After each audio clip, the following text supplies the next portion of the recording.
दोस्तों, तिला के गीत गावत है, सुनी जा प्रेम से। अरे खाड़ी कोशिला रानी तिलक रे खेली, खाड़ी कोशिला रानी तिलक रे खेली, ई तिलक राम जोगे नाही जी, ए जी ई तिलक राम जोगे नाही जी। ऐसन ऐसन बरतन हम त धगड़िन के दिहनी जी, ऐसन ऐसन बरतन हम त धगड़िन के दिहनी जी। बाबू के नार के काटाई जी, बाबू के नार के काटाई जी।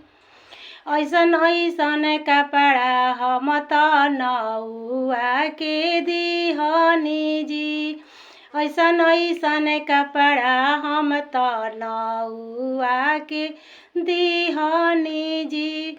बाबू के नोह के काटाई जी, ए जी बाबू के नोह के काटाई जी। अरे ऐसन ऐसन अंगूठी हम त ननदो के दिहनी जी, ऐसन ऐसन अंगूठी हम त ननदो के दिहनी जी। बाबू के थाली के बजाई जी, बाबू के काजल के पाराई जी।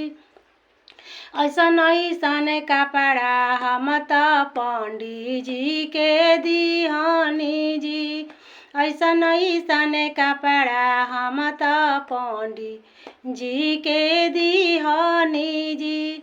बाबू के सुबह के देखाई जी, बाबू के लगन के देखाई जी, बाबू के पतरा के देखाई जी, बाबू के पतरा के देखाई जी।